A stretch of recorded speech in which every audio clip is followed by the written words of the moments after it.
Friends, ಎಲ್ಲರಿಗೂ ನಮಸ್ಕಾರ. ನಾನು ನಿಮ್ಮ ಪ್ರೀತಿಯ ವೀರೇಶ್ ವಿಜಯಪುರ್. ಆ, ಇವತ್ತಿನ ವಿಡಿಯೋದಲ್ಲಿ ಅರ್ಥಶಾಸ್ತ್ರದ ಪರಿಚಯವನ್ನು ತಿಳಿದುಕೊಳ್ತಾ ಹೋಗೋಣ. ಮುಂಬರುವ ಕ್ಲಾಸ್ಗಳಲ್ಲಿ ಸಂಪೂರ್ಣವಾಗಿ ಅರ್ಥಶಾಸ್ತ್ರದ ಕುರಿತು ಚರ್ಚೆ ಮಾಡ್ತಾ ಹೋಗೋಣ. ಅರ್ಥಶಾಸ್ತ್ರ ಅಂದರೆ ಏನಪ್ಪ ಅಂತಂದ್ರೆ ಅಧ್ಯಾಯ 2, ಅಧ್ಯಾಯ 3, ಅಧ್ಯಾಯ 4 ಅಂತ ಬರ್ತಾವೆ. ಇವುಗಳ ಕುರಿತು ಚರ್ಚೆ ಮಾಡ್ತಾ ಹೋಗೋಣ. ಅರ್ಥಶಾಸ್ತ್ರದ ಮಹತ್ವ ಏನಂತ ಕೇಳಿದಾಗ ಎಲ್ಲ ಸ್ಪರ್ಧಾತ್ಮಕ ಪರೀಕ್ಷೆಗಳಲ್ಲಿ 10ರಿಂದ 15 ಕ್ವಶನ್ಗಳನ್ನು ನಾವು ಕಾಣ್ತೀವಿ. ಯಾಕಂತಂದಾಗ ಅಪ್ಲೈಡ್ ಕ್ವಶನ್ಗಳನ್ನು ಕೇಳ್ತಾ ಹೋಗ್ತಾನೆ. ಅರ್ಥಶಾಸ್ತ್ರ ಅಂದರೆ ಏನಪ್ಪ ಅಂತಂದರೆ ಕರೆಂಟ್ ಅಫೇರ್ಸ್. ಆ ಕರೆಂಟ್ ಅಫೇರ್ಸನ್ನು ಅರಿತುಕೊಳ್ಳೋದಕ್ಕೆ ಏನಪ್ಪ ಅಂತಂದಾಗ ಮೊದಲು ಏನು ಗೊತ್ತಿರಬೇಕು, ಬೇಸಿಕ್ ಅರ್ಥಶಾಸ್ತ್ರ ಗೊತ್ತಿರಬೇಕು. ಹಾಗಾಗಿ ನಾನು ಏನಪ್ಪ ಅಂತಂದಾಗ ವಿಡಿಯೋಗಳ ಸರಣಿಯಲ್ಲಿ ನಾನು ಏನಪ್ಪ ಅಂತಂದಾಗ ಅರ್ಥಶಾಸ್ತ್ರದ ಕುರಿತು ಚರ್ಚೆ ಮಾಡ್ತಾ ಹೋಗ್ತೀನಿ. ಆದಷ್ಟು ಏನಪ್ಪ ಅಂತಂದರೆ ತಾವು ಸಪೋರ್ಟ್ ಮಾಡ್ತಾ ಹೊಸದಾಗಿ ನೋಡ್ತಾ ಇದ್ದರೆ ಸಬ್ಸ್ಕ್ರೈಬ್ ಮಾಡಿ, ಆದಷ್ಟು ನಿಮ್ಮ ಸ್ನೇಹಿತರಿಗೂ ಶೇರ್ ಮಾಡಿ. ನನ್ನ ಉದ್ದೇಶ ಏನಂತಂದಾಗ ಹಳ್ಳಿಗಳ ಪ್ರದೇಶಗಳಲ್ಲಿದ್ದ ಬಡ ಮಕ್ಕಳಿಗೆ ಏನಪ್ಪ ಅಂತಂದಾಗ ಹೆಲ್ಪ್ ಆಗಲಿ ಅಂಥೇಳಿ ಪ್ರತಿಯೊಂದು ಪಿನ್ ಟು ಪಿನ್ ಅರ್ಥಶಾಸ್ತ್ರದ ಬಗ್ಗೆ ನಾನು ಚರ್ಚೆ ಮಾಡ್ತಾ ಹೋಗ್ತೇನೆ ಸ್ನೇಹಿತರೆ ಕ್ಲಾಸಲ್ಲಿ. ಹಾಗಾಗಿ ಆದಷ್ಟು ನಿಮ್ಮ ಸ್ನೇಹಿತರಿಗೂ ಶೇರ್ ಮಾಡ್ತಾ ಹೋಗಿ. ಮೊದಲನೇ ಅಧ್ಯಾಯ ನೋಡ್ತಾ ಹೋದಾಗ ಅರ್ಥಶಾಸ್ತ್ರದ ಪರಿಚಯ. ನಾವು ಮೊದಲೇ ಅರ್ಥಶಾಸ್ತ್ರ ಓದಬೇಕಂದ್ರೆ ಅರ್ಥಶಾಸ್ತ್ರ ಎಂಬ ಪದ ಯಾವ ಭಾಷೆಯಿಂದ ಹುಟ್ಕೊತ್ತು, ಅರ್ಥಶಾಸ್ತ್ರದ ಪಿತಾಮಹ ಯಾರು, ಅವ್ರಿಗೆ ಯಾಕೆ ಅರ್ಥಶಾಸ್ತ್ರದ ಪಿತಾಮಹ ಅಂತ ಕರಿತೀವಿ, ಭಾರತದ ಅರ್ಥಶಾಸ್ತ್ರದ ಪಿತಾಮಹ ಯಾರು ಅಂತೇಳಿ ಇವತ್ತಿನ ಕ್ಲಾಸಲ್ಲಿ ಚರ್ಚೆ ಮಾಡ್ತಾ ಹೋಗೋಣ. ಹಾಗಾಗಿ ಏನಪ್ಪ ಅಂತಂದ್ರೆ ಮತ್ತು ಅರ್ಥಶಾಸ್ತ್ರದಲ್ಲಿ ನೊಬೆಲನ್ನು ಪಡೆದವರು ಯಾರು, ಭಾರತದ ವ್ಯಕ್ತಿ ಯಾರು ಅಂತೇಳಿ ಚರ್ಚೆ ಮಾಡ್ತಾ ಹೋಗೋಣ. ಮತ್ತು ಅರ್ಥಶಾಸ್ತ್ರಕ್ಕೆ ನೊಬೆಲ್ ಪ್ರಶಸ್ತಿ ಯಾವಾಗಿನಿಂದ ನೀಡಲಾಯಿತು ಅಂತೇಳಿ ಇವತ್ತಿನ ವಿಡಿಯೋದಲ್ಲಿ ಚರ್ಚೆ ಮಾಡ್ತಾ ಹೋಗೋಣ. ನೋಡಿ, ಮೊದಲನೇದಾಗಿ ಈ ಪದ ಅರ್ಥಶಾಸ್ತ್ರ ಎಂಬ ಪದ ಅಥವಾ ಎಕನಾಮಿಕ್ಸ್ ಎಂಬ ಪದ ಯಾವ ಭಾಷೆಯಿಂದ ಹುಟ್ಕೊಂತ ಗೊತ್ತಿರಬೇಕು, ಗ್ರೀಕ್ ಭಾಷೆಯಿಂದ. ಆಲ್ರೆಡಿ ಕ್ವಶನ್ ಆಗಿದೆ, ಎಕನಾಮಿಕ್ಸ್ ಎಂಬ ಪದ ಯಾವ ಭಾಷೆಯಿಂದ ಹುಟ್ಟಿಕೊಂಡಿದೆ ಅಂತ ಕೇಳಿದಾಗ ಗ್ರೀಕ್ ಭಾಷೆಯಿಂದ ಏನಪ್ಪ ಅಂತಂದಾಗ ಹುಟ್ಟಿಕೊಂಡಿದೆ ಅಂತೇಳಿ ಗೊತ್ತಿರಬೇಕು. ಎಕನಾಮಿಕ್ಸ್ ಅನ್ನೋದು ಇಂಗ್ಲೀಷ್ ಪದ. ಗ್ರೀಕ್ ಭಾಷೆಯ ಇಕೋನಾಮಿ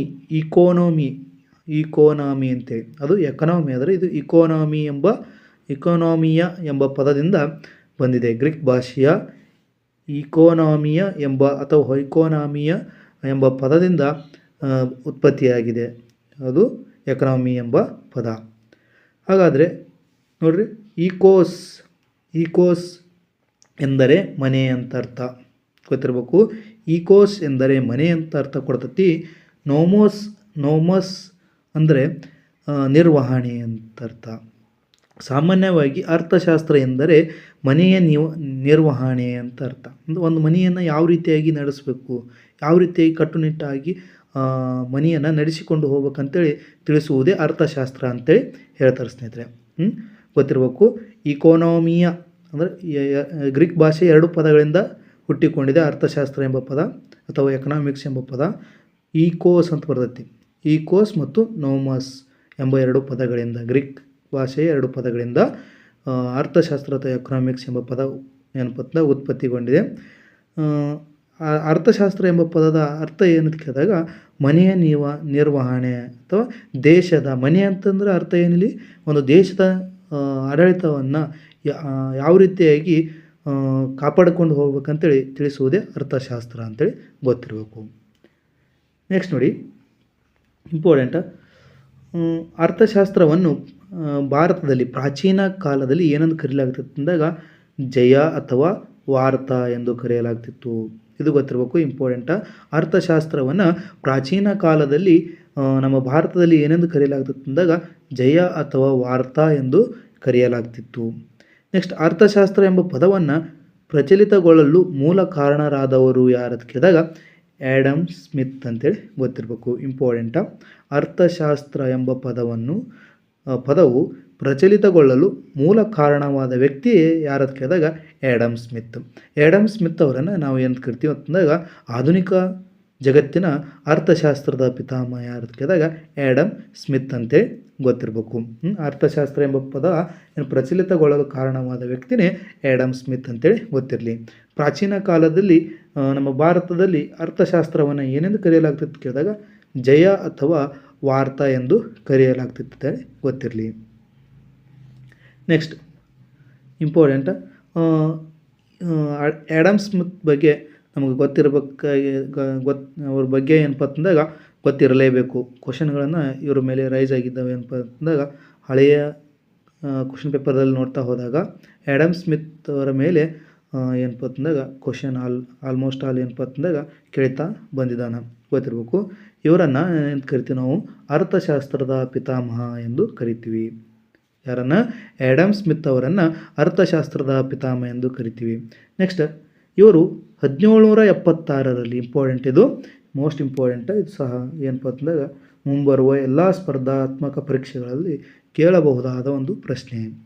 1776ರಲ್ಲಿ ರಾಷ್ಟ್ರಗಳ ಸಂಪತ್ತು ಅಂತೇಳಿ, ದ ವೆಲ್ತ್ ಆಫ್ ನೇಷನ್, ಇಂಗ್ಲೀಷ್ನಲ್ಲೂ ಸಹ ಗೊತ್ತಿರಲಿ, ಇಂಪಾರ್ಟೆಂಟ. ಇಲ್ಲಿ ಕನ್ನಡದಲ್ಲಿ ಕೊಡಲಿಲ್ಲ ಅಂದ್ರೆ ಇಂಗ್ಲೀಷ್ನಲ್ಲಿ ಕೊಟ್ಟಿರ್ತಾನೆ ಸ್ನೇಹಿತರೆ. 1776ರಲ್ಲಿ ಆ್ಯಡಮ್ ಸ್ಮಿತ್ ಅವರು ರಾಷ್ಟ್ರಗಳ ಸಂಪತ್ತು ಅಥವಾ ದ ವೆಲ್ತ್ ಆಫ್ ನೇಷನ್ ಎಂಬ ಕೃತಿಯನ್ನು ರಚನೆ ಮಾಡ್ತಾರೆ. ಯಾರು? Adam Smith. ಇಂಪಾರ್ಟೆಂಟಾಗಿ ಕ್ವಶನ್ ಕೇಳೋಣ, ದ ವೆಲ್ತ್ ಆಫ್ ನೇಷನ್ ಇದು ಯಾರ ಕೃತಿ ಅಂತ ಕೇಳಿದಾಗ ಆ್ಯಡಮ್ ಸ್ಮಿತ್ ಅವರ ಕೃತಿ ಅಂತ ಗೊತ್ತಿರಲಿ. ಇದು ಸಹ ಕ್ವಶನ್ ಕೇಳೋಣ, ಯಾವ ವರ್ಷದಲ್ಲಿ ಆ ಕೃತಿಯನ್ನು ಪ್ರಕಟಪಡಿಸಿದರು ಅಂತ ಕೇಳಿದಾಗ 1776ರಲ್ಲಿ ಅಂತೇಳಿ ಗೊತ್ತಿರಲಿ. ನೆಕ್ಸ್ಟ್ ಇದು ಅರ್ಥಶಾಸ್ತ್ರದ ಮೊದಲ ಕೃತಿ. ಅರ್ಥಶಾಸ್ತ್ರದ ಮೊದಲ ಕೃತಿ ಯಾವುದು ಕೇಳಿದಾಗ ದ ವೆಲ್ತ್ ಆಫ್ ನೇಷನ್ ಅಂತೇಳಿ ಗೊತ್ತಿರಲಿ. ಇದನ್ನು ಅರ್ಥಶಾಸ್ತ್ರದ ಬೈಬಲ್ ಎಂದು ಕರೆಯಲಾಗುತ್ತದೆ. ಎಸ್, ಗೊತ್ತಿರಬೇಕು. ಅರ್ಥಶಾಸ್ತ್ರದ ಬೈಬಲ್ ಯಾವುದಕ್ಕೆ ಕೇಳಿದಾಗ ದ ವೆಲ್ತ್ ಆಫ್ ನೇಷನ್ ಅಂತೇಳಿ ಗೊತ್ತಿರಲಿ. ಇದನ್ನು ಬರೆದವರು ಆ್ಯಡಮ್ ಸ್ಮಿತ್. ನೆಕ್ಸ್ಟ್ ಇವರನ್ನು ಆಧುನಿಕ ಅರ್ಥಶಾಸ್ತ್ರದ ಪಿತಾಮಹ ಎನ್ನುತ್ತಾರೆ. ಆಧುನಿಕ ಅರ್ಥಶಾಸ್ತ್ರದ ಪಿತಾಮಹ ಎನ್ನುತ್ತಾರೆ. ಯಾರನ್ನು? ಆ್ಯಡಮ್ ಸ್ಮಿತ್ ಅವರನ್ನು. ಇವರು ಸಂಪತ್ತಿನ ವ್ಯಾಖ್ಯವನ್ನು ವಿವರಿಸಿದ್ದಾರೆ. ನೋಡಿ, ಇಂಪಾರ್ಟೆಂಟ್, ಇದು ಸಹ ಇಂಪಾರ್ಟೆಂಟ್. ಯಾವ ವ್ಯಾಖ್ಯವನ್ನು? ಸಂಪತ್ತಿನ ವ್ಯಾಖ್ಯವನ್ನು ನೀಡಿದ ವ್ಯಕ್ತಿ ಯಾರು ಅಂತ ಕೇಳಿದಾಗ ಆ್ಯಡಮ್ ಸ್ಮಿತ್ ಅಂತೇಳಿ ಗೊತ್ತಿರಲಿ. ದ ವೆಲ್ತ್ ಆಫ್ ನೇಷನ್ ಯಾರ ಕೃತಿ ಅಂತ ಕೇಳಿದಾಗ ಆ್ಯಡಮ್ ಸ್ಮಿತ್ ಅವರ ಕೃತಿ. ಅರ್ಥಶಾಸ್ತ್ರದ ಪಿತಾಮಹ ಅಂತ ಕರಿತೀವಿ. ಇಷ್ಟು ಇವರ ಬಗ್ಗೆ ಗೊತ್ತಿರಲೇಬೇಕಾದ ವಿಷಯ, ಇಂಪಾರ್ಟೆಂಟ್. ನೆಕ್ಸ್ಟ್ ಸ್ಲೈಡಲ್ಲಿ ನೋಡ್ತಾ ಹೋಗೋಣ. ಅರ್ಥಶಾಸ್ತ್ರ ಎಂಬ ಪದವನ್ನು ಮೊದಲು ಪರಿಚಯಿಸಿದವರು ಯಾರು ಅಂತ ಕೇಳಿದಾಗ ಆಲ್ಫ್ರೆಡ್ ಮಾರ್ಷಲ್ ಅಂತೇಳಿ ಗೊತ್ತಿರಬೇಕು. Alfred marshal. ಅರ್ಥಶಾಸ್ತ್ರ ಎಂಬ ಪದವನ್ನು ಮೊದಲು ಪರಿಚಯಿಸಿದ ವ್ಯಕ್ತಿಯೇ ಆಲ್ಫ್ರೆಡ್ ಮಾರ್ಷಲ್. ಅದೇ ಅರ್ಥಶಾಸ್ತ್ರ ಎಂಬ ಪದವನ್ನು ಪ್ರಚಲಿತಕ್ಕೆ ತಂದವರು ಯಾರು ಅಂತ ಕೇಳಿದಾಗ ಆ್ಯಡಮ್ ಸ್ಮಿತ್ ಅಂತೇಳಿ ಗೊತ್ತಿರಲಿ. ಅರ್ಥಶಾಸ್ತ್ರ ಎಂಬ ಪದವನ್ನು ಮೊದಲು ಪರಿಚಯಿಸಿದವರು ಯಾರು ಅಂತ ಕೇಳಿದಾಗ ಆಲ್ಫ್ರೆಡ್ ಮಾರ್ಷಲ್ ಅಂತೇಳಿ ಗೊತ್ತಿರಲಿ. ನೆಕ್ಸ್ಟ್ ಭಾರತದ ಅರ್ಥಶಾಸ್ತ್ರದ ಪಿತಾಮಹ ಮತ್ತು ಪ್ರಾಚೀನ ಅರ್ಥಶಾಸ್ತ್ರದ ಪಿತಾಮಹ ಗೊತ್ತಿರಲಿ, ಇಂಪಾರ್ಟೆಂಟ. ಇದು ಸಹ ಕೇಳ್ತಾ ಬಂದಿದ್ದಾನೆ ಕ್ವಶನ್ ಆಲ್ರೆಡಿ. ಭಾರತದ ಅರ್ಥಶಾಸ್ತ್ರದ ಪಿತಾಮಹ ಮತ್ತು ಪ್ರಾಚೀನ ಅರ್ಥಶಾಸ್ತ್ರದ ಪಿತಾಮಹ ಯಾರತ್ ಕೇಳಿದಾಗ ಕೌಟಿಲ್ಯ ಅಂತೇಳಿ ಗೊತ್ತಿರಬೇಕು. ಅದು ಯಾರತ್ ಕೇಳಿದಾಗ ಕೌಟಿಲ್ಯ, ಇಂಪಾರ್ಟೆಂಟ, ಗೊತ್ತಿರಲಿ. ಅಂದರೆ ಪ್ರಾಚೀನ ಅರ್ಥಶಾಸ್ತ್ರದ ಪಿತಾಮಹ ಅಥವಾ ಭಾರತದ ಅರ್ಥಶಾಸ್ತ್ರದ ಪಿತಾಮಹ ಯಾರತ್ ಕೇಳಿದಾಗ ಚಂದ್ರಗುಪ್ತ ಮೌರ್ಯನ ಕಾಲದಲ್ಲಿ ಇದ್ದಂಥ ಪ್ರಧಾನಮಂತ್ರಿ ಯಾರತ್ ಕೇಳಿದಾಗ ಕೌಟಿಲ್ಯ. ಈ ಕೌಟಿಲ್ಯ ಬರೆದ ಕೃತಿ ಯಾವತ್ತಂದ್ರೆ ಅರ್ಥಶಾಸ್ತ್ರ. ಈ ಅರ್ಥಶಾಸ್ತ್ರ ಬರೆದ ಕಾರಣ ಇವರನ್ನು ಪ್ರಾಚೀನ ಅರ್ಥಶಾಸ್ತ್ರದ ಪಿತಾಮಹ ಅಥವಾ ಭಾರತ ಅರ್ಥಶಾಸ್ತ್ರದ ಪಿತಾಮಹ ಅಂತೇಳಿ ಕರಿತೀವಿ. ನೆಕ್ಸ್ಟ್ 1968ರಲ್ಲಿ ಅರ್ಥಶಾಸ್ತ್ರ ವಿಭಾಗಕ್ಕೆ, ನೋಡಿ ಇಂಪಾರ್ಟೆಂಟ್, ಇದು ಈ ಡೇಟ್ ಇಂಪಾರ್ಟೆಂಟ್, ಈ ವರ್ಷ 1968ರಲ್ಲಿ ಅರ್ಥಶಾಸ್ತ್ರ ವಿಭಾಗಕ್ಕೆ ನೊಬೆಲ್ ಪ್ರಶಸ್ತಿ ಕೊಡಲು ನಿರ್ಧರಿಸಲಾಯಿತು. ನೋಡಿ, ನಿರ್ಧರಿಸಿದ್ದು ಯಾವಾಗ? 1968ರಲ್ಲಿ.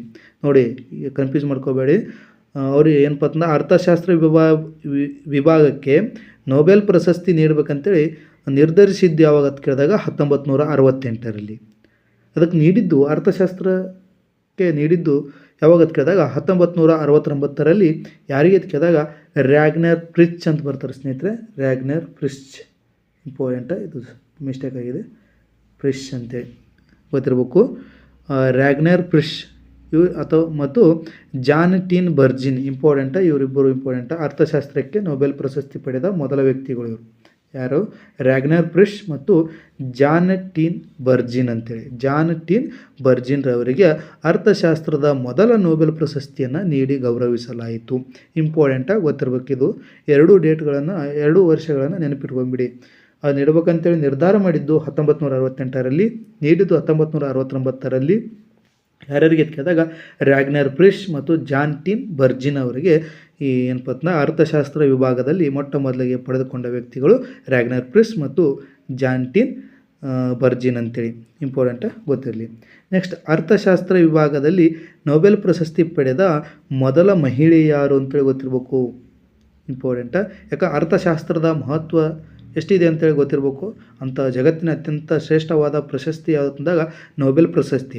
ಈ ನೊಬೆಲ್ ಪ್ರಶಸ್ತಿಯನ್ನು ಪಡೆದುಕೊ ಈ ವಿಭಾಗಕ್ಕೆ ಯಾಕೆ ನೀಡ್ತಾರೆ ಅಂತಂದಾಗ, ಏನೇ ಅರ್ಥಶಾಸ್ತ್ರದಲ್ಲಿ ಹೊಸ ಅಧ್ಯಯನ ಮಾಡಿದ್ರೆ ಏನಪ್ಪ ಅಂತಂದಾಗ ಸಾಮಾನ್ಯ ಜನರಿಗೆ, ಸಾರ್ವಜನಿಕರಿಗೆ, ಜಗತ್ತಿನ ಎಲ್ಲ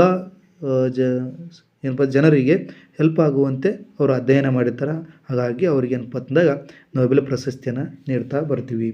ಯಾರು ಆ ಮಹಿಳೆ ಕೇಳಿದಾಗ ಗೊತ್ತಿರಬೇಕು, ಎಲಿನರ್ ಅಸ್ಟ್ರೋಮ್ 2009ರಲ್ಲಿ ಅರ್ಥಶಾಸ್ತ್ರ ವಿಭಾಗದಲ್ಲಿ ನೊಬೆಲ್ ಪ್ರಶಸ್ತಿ ಪಡೆದ ಮೊದಲ ಮಹಿಳೆ ಯಾರು ಕೇಳಿದಾಗ ಅಮೇರಿಕದವರು. ಅಮೇರಿಕದ ಎಲಿನರ್ ಅಸ್ಟ್ರೋಮ್ ಅಂತೇಳಿ 2009ರಲ್ಲಿ ಅಂತೇಳಿ ಗೊತ್ತಿರಲಿ.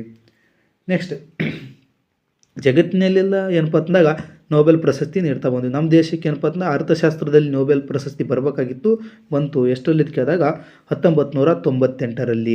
ಯಾರಿಗೆ ನೀಡಲಾಯಿತು ಕೇಳಿದಾಗ ಅಮರ್ತ್ಯ ಸೇನ್. ಅಂದರೆ ಅರ್ಥಶಾಸ್ತ್ರ ವಿಭಾಗದಲ್ಲಿ ಭಾರತದಿಂದ ನೊಬೆಲ್ ಪ್ರಶಸ್ತಿ ಪಡೆದ ದೇಶದ ಮೊದಲ ವ್ಯಕ್ತಿ ಯಾರು ಕೇಳಿದಾಗ ಅಮರ್ತ್ಯ ಸೇನ್ ಅಂತೇಳಿ ಗೊತ್ತಿರಲಿ. 1998ರಲ್ಲಿ. ಯಾವುದಕ್ಕಾಗೈತೆ ಕೇಳಿದಾಗ ವೆಲ್ಫೇರ್ ಎಕನಾಮಿಕ್ಸ್ ಅಂತೇಳಿ ಗೊತ್ತಿರಲಿ. ಈ ವಿಭಾಗಕ್ಕೆ ಅವ್ರಿಗೆ ಏನಂತಂದಾಗ 1998ರಲ್ಲಿ ಅಮರ್ತ್ಯ ಸೇನ್ ಅವರಿಗೆ ನೊಬೆಲ್ ಪ್ರಶಸ್ತಿ ದೊರೆಯುತ್ತೆ ಅರ್ಥಶಾಸ್ತ್ರ ವಿಭಾಗದಲ್ಲಿ. ಇವರು ಇತ್ತೀಚೆಗೆ ಏನಪ್ಪ ಅಂತಂದಾಗ ಬಾಂಗ್ಲಾದೇಶದ ಸಿಟಿಜನ್ಶಿಪ್ಪನ್ನು ಪಡೆದುಕೊಂಡಾರ. ಯಾರು? ಅಮರ್ತ್ಯ ಸೇನ್ ಅವರು. ಅಮರ್ತ್ಯ ಸೇನ್ ಅವರು ಭಾರತ ದೇಶದಲ್ಲಿ ಏನಪ್ಪ ಅಂತಂದಾಗ HDIಯನ್ನು ಪರಿಚಯ ಮಾಡ್ತಾರೆ. ಯಾವುದು ಗೊತ್ತಿರಬೇಕು, ಇಂಪಾರ್ಟೆಂಟ. ಯಾವುದು? HDI ವರದಿ. ಇಂಪಾರ್ಟೆಂಟಾಗಿ ಕೇಳ್ತಾನೆ ಕ್ವಶನ್ನ. ಏನಂತ ಕೇಳ್ತಾನೆ, HDI ವರದಿಯನ್ನು ಭಾರತದಲ್ಲಿ ಪರಿಚಯಿಸಿದ ವ್ಯಕ್ತಿ ಯಾರು ಕೇಳಿದಾಗ ಅಮರ್ತ್ಯ ಸೇನ್ ಅಂತೇಳಿ ಗೊತ್ತಿರಲಿ. ಅಮರ್ತ್ಯ ಸೇನ್. ನೆಕ್ಸ್ಟ್, ಇದು ಇಂಪಾರ್ಟೆಂಟ. ವ್ಯಾಖ್ಯಾನಗಳು, ವರ್ಷ, ಹೆಸರು, ಕೃತಿ ಭಾಳ ಇಂಪಾರ್ಟೆಂಟ. ಸುಮಾರು ಬಾರಿ ಏನಪ್ಪ ಅಂತಂದಾಗ ಸ್ಪರ್ಧಾತ್ಮಕ ಪರೀಕ್ಷೆಗಳಲ್ಲಿ ಈ ಸ್ಲೈಡ್ ಮೇಲೆ ಏನಪ್ಪ ಅಂತಂದಾಗ ಈ ಟಾಪಿಕ್ ಮೇಲೆ ಕ್ವಶನ್ಗಳನ್ನು ಕೇಳ್ತಾ ಬಂದಿದ್ದಾನೆ. ವ್ಯಾಖ್ಯೆಗಳು, ವರ್ಷ, ಹೆಸರು ಮತ್ತು ಅವರ ಕೃತಿಗಳು ಗೊತ್ತಿರಬೇಕು. ಇಂಪಾರ್ಟೆಂಟ. ಸಂಪತ್ತಿನ ವ್ಯಾಖ್ಯೆ ಅಗಳನ್ನು ಚರ್ಚೆ ಮಾಡಿದ್ವಿ. ಹಿಂದಿನ ಸ್ಲೈಡಲ್ಲಿ ಏನಪ್ಪ ಅಂತಂದಾಗ ಚರ್ಚೆ ಮಾಡ್ತಾ ಬಂದ್ವಿ. ಸಂಪತ್ತಿನ ವ್ಯಾಖ್ಯೆಯನ್ನು ನೀಡಿದವರು ಯಾರು ಕೇಳಿ ಗೊತ್ತಿರಬೇಕು, ಆ್ಯಡಮ್ ಸ್ಮಿತ್ ಅವರು. ಎಷ್ಟು ಅಂತಂದಾಗ 1776ರಲ್ಲಿ. ಅವರ ಕೃತಿ ಯಾವ್ದು ಗೊತ್ತಿರಲಿ, ದ ವೆಲ್ತ್ ಆಫ್ ನೇಷನ್. ಇದನ್ನು ಏನಂತ ಕರಿತೀವಿ ನಾವು? ಅರ್ಥಶಾಸ್ತ್ರದ ನೊಬೆಲ್ ಅಂತೇಳಿ ಕರಿತೀವಿ. ಬೈಬಲ್, ಅರ್ಥಶಾಸ್ತ್ರದ ಬೈಬಲ್ ಎಂಬ ಕೀರ್ತಿ ಯಾವ ಕೃತಿಗೆ ಸಲ್ತಂದ್ರೆ ದ ವೆಲ್ತ್ ಆಫ್ ನೇಷನ್. ಯೋಗಕ್ಷೇಮದ ವಾಕ್ಯವನ್ನು ನೀಡಿದವರು ಯಾರು ಕೇಳಿದಾಗ ಆಲ್ಫ್ರೆಡ್ ಮಾರ್ಷಲ್. ಅರ್ಥಶಾಸ್ತ್ರ ಎಂಬ ಪದವನ್ನು ಮೊದಲ ಬಾರಿಗೆ ಬಳಸಿದ ವ್ಯಕ್ತಿ ಯಾರತ್ತಂದಾಗ ಆಲ್ಫ್ರೆಡ್ ಮಾರ್ಷಲ್. 1890ರಲ್ಲಿ ಏನು ಮಾಡ್ತಾರೆ ಅಂತಂದಾಗ ಯೋಗಕ್ಷೇಮದ ವಾಕ್ಯವನ್ನು ನೀಡ್ತಾರೆ. ಯಾರು? Alfred marshal. ಅಂದ್ರೆ ಸಂಪತ್ತಷ್ಟೇ ಮುಖ್ಯ ಆಗಲ್ಲ, ನಮ್ಮ ದೇಶದ ಅಭಿವೃದ್ಧಿಗೆ ಸಂಪತ್ತಷ್ಟೇ ಮುಖ್ಯ ಅಲ್ಲ, ಆ ದೇಶದ ಜನರ ಯೋಗಕ್ಷೇಮವು ಸಹ ಏನಪ್ಪ ಅಂತಂದಾಗ ಮುಖ್ಯ ಆಗ್ತದೆ ಅಂತ ಹೇಳ್ತಾರೆ. ಯಾರು? Alfred Marshall. 1890ರಲ್ಲಿ. ಅವರ ಕೃತಿ ನೋಡಿ, the principle of economics. Important. The principle of economics ಯಾರ ಕೃತಿ ಅಂತ ಕೇಳಿದಾಗ ಆಲ್ಫ್ರೆಡ್ ಮಾರ್ಷಲ್ ಅವರ ಕೃತಿ. 1890ರಲ್ಲಿ ಯೋಗಕ್ಷೇಮದ ವಾಕ್ಯವನ್ನು ನೀಡಿದಂಥ ವ್ಯಕ್ತಿ ಯಾರಂತಂದಾಗ ಆಲ್ಫ್ರೆಡ್ ಮಾರ್ಷಲ್ ಅಂತೇಳಿ ಗೊತ್ತಿರಬೇಕು. ನೆಕ್ಸ್ಟ್, ಕೊರತೆ. ಇಲ್ಲಿ ಯೋಗಕ್ಷೇಮ ಅಷ್ಟೇ ಮುಖ್ಯ ಅಲ್ಲ, ಕೊರತೆ ಅಂದರೆ ಮೂಲ ಸೌಕರ್ಯಗಳ ಕೊರತೆಯ ವಾಕ್ಯವನ್ನು ನೀಡಿದವರು ಯಾರು ಕೇಳಿದಾಗ ಲಿಯೋನಲ್ ರಾಬಿನ್ಸ್ ಅಂತೇಳಿ ಗೊತ್ತಿರಲಿ.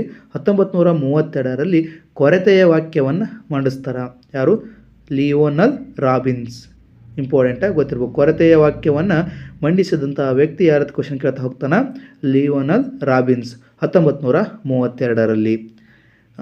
ಅವರ ಕೃತಿ ಯಾವುದತ್ತು ನೋಡ್ತಾ ಹೋದಾಗ the nature and significance of economics. The nature and significance of economics ಅಂತೇಳಿ ಗೊತ್ತಿರಲಿ. ಕೊರತೆಯ ವಾಕ್ಯವನ್ನು ಮಂಡಿಸಿದಂಥ ವ್ಯಕ್ತಿ ಯಾರು ಕೇಳಿದಾಗ ಲಿಯೋನಲ್ ರಾಬಿನ್ಸ್. ಇವುಗಳನ್ನು ನೆನಪಿಡ್ಬೇಕಾದ್ರೆ ಯಾವ ರೀತಿ ಅಂತ ಕೇಳಿದಾಗ ನೀವು ಭಾಳಷ್ಟು ಬಾರಿ ಏನಪ್ಪ ಅಂತಂದಾಗ ರಿಪೀಟ್ ಮಾಡ್ತಾ ಹೋಗ್ಬೇಕು. ಎಲ್ಲರೂ ಏನಪ್ಪ ಅಂತಂದಾಗ ಟ್ರಿಕ್ಸ್ಗಳನ್ನು ಹೇಳ್ತಾ ಹೋಗ್ತಾರೆ. ಆ ಟ್ರಿಕ್ಸ್ಗಳನ್ನು ಅವ್ರು ಮಾಡಿರ್ತಾರೆ, ನೀವು ಓನಾಗಿ ಟ್ರಿಕ್ಸ್ಗಳನ್ನು ಕಂಡಿಡ್ತಾ ಹೋಗಿ. ಕೊರತೆಯ ವಾಕ್ಯವನ್ನು ಮಂಡಿಸಿದಂಥ ವ್ಯಕ್ತಿ ಲಿಯೋನಲ್ ರಾಬಿನ್ಸ್ 1932ರಲ್ಲಿ. ನೆಕ್ಸ್ಟ್ ಅಭಿವೃದ್ಧಿ ವಾಕ್ಯ. 1930ರಲ್ಲಿ ಅಭಿವೃದ್ಧಿಯ ವಾಕ್ಯವನ್ನು ಮಂಡಿಸಿದಂಥ ವ್ಯಕ್ತಿಗಳು JM ಕೇನ್ಸ್ ಮತ್ತು PA ಸ್ಯಾಮುವೆಲ್ಸ್ ಅಂತೇಳಿ. ಸ್ಯಾಮುವೆಲ್ಸ್ ಇವರ ಕೃತಿಗಳು ನೋಡ್ತಾ ಹೋದಾಗ the general theory of employment and interest and money. Interest and ಮನಿ ಯಾರು JM ಕೇನ್ಸ್ ಮತ್ತು PA ಸ್ಯಾಮುವೆಲ್ಸ್ ಅವರ ಕೃತಿಗಳು ನೋಡ್ತಾ ಹೋದಾಗ the general theory of employment ಅಂತೇಳಿ ಇವರು JM ಕೇನ್ಸ್ ಅವ್ರದ್ದು, ದ ಇಂಟ್ರೆಸ್ಟ್ ಆ್ಯಂಡ್ ಮನಿ ಅಂತೇಳಿದು ಸ್ಯಾಮುವೆಲ್ಸ್ ಅವ್ರದ್ದು ಕೃತಿಯಾಗಿರ್ತೈತಿ. ಇಷ್ಟು ಏನಪ್ಪ ಅಂತಂದಾಗ ಮೊದಲನೇ ಅಧ್ಯಾಯ ಆಗಿರ್ತೈತಿ. ಅದು ಅರ್ಥಶಾಸ್ತ್ರದ ಮೊದಲನೇ ಅಧ್ಯಾಯ ಇದಾಗಿರ್ತದೆ ಸ್ನೇಹಿತರೆ. ನೆಕ್ಸ್ಟ್ ಏನಪ್ಪ ಅಂತಂದಾಗ ನೀವು ಹೀಗೆ ಸಪೋರ್ಟ್ ಮಾಡಿದ್ರೆ ನೆಕ್ಸ್ಟ್ ಕ್ಲಾಸ್ಗಳಲ್ಲಿ ನಾ ಎಲ್ಲ ಏನಪ್ಪ ಅಂತಂದಾಗ ಅರ್ಥಶಾಸ್ತ್ರದ ಅಧ್ಯಾಯಗಳನ್ನು ಚರ್ಚೆ ಮಾಡ್ತಾ ಹೋಗ್ತೀನಿ. Thank you. ಇವತ್ತಿನ ಕ್ಲಾಸ್ ಇಷ್ಟ ಏನಪ್ಪ ಅಂತಂದಾಗ ಇಷ್ಟಿಗೆ ಏನಪ್ಪಾಗಿರ್ತೈತಿ. ನೆಕ್ಸ್ಟ್ ಕ್ಲಾಸನ್ನು ನಾಳೆ ಚರ್ಚೆ ಮಾಡ್ತಾ ಹೋಗೋಣ. Thank you. ಬಾಯ್.